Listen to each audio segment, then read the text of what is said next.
Back with number 2, a newlywed couple wanting to save money to pay for a vacation for their 10th anniversary invest $4,000 into a fund that grows at 9% compounded monthly.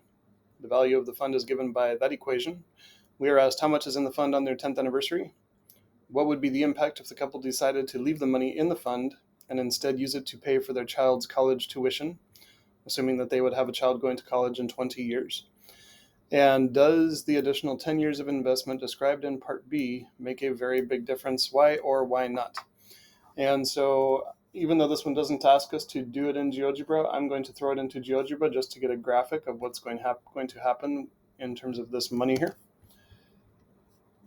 And so, again, we've got to pull that axis down so we can get a view of the graph here.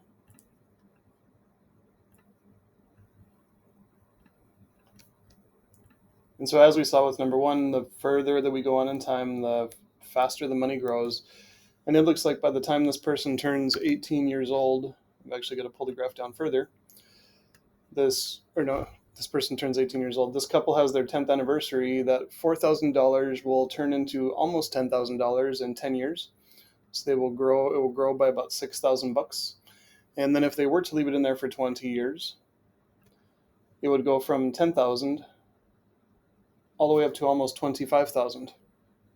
So this $4,000 in 20 years period of time would turn into nearly $25,000. That would pay for a heck of a vacation. And we can see that again from here to here, we are gaining nearly $15,000 in value in the second 10 years.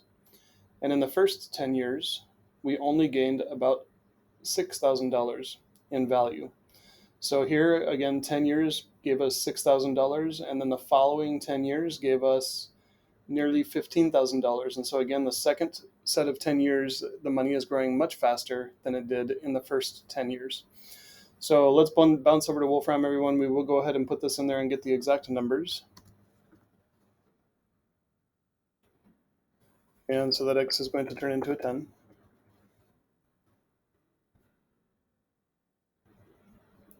And so we see that on their 10th anniversary, so after 10 years,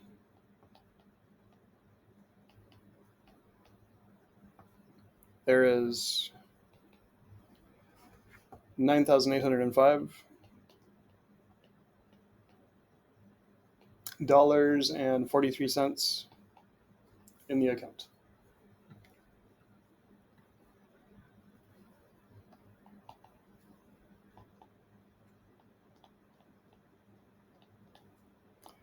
And for Part B, after, what are we saying, 20 years? Okay, so after 20 years, they're going to skip going on their second honeymoon or whatever it was going to be. And they're going to try to use the money to pay for their child's college fund instead. What nice parents. And so after 20 years,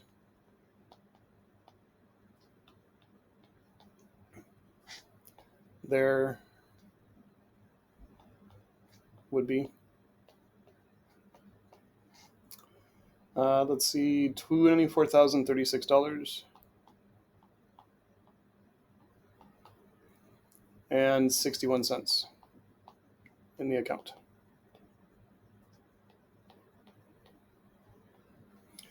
And so again, we see much larger growth during those second 10 years than we do during the first 10 years. And does it make a big difference? Yes, or why or why not? The additional 10 years, of course it makes a big difference. Yes. Time makes money grow faster. And so again, if you were in a situation where you had some money that you were able to leave to a great grandchild, for instance, a very small amount of money today would turn into a gigantic amount of money by the time that great grandchild has access to that account.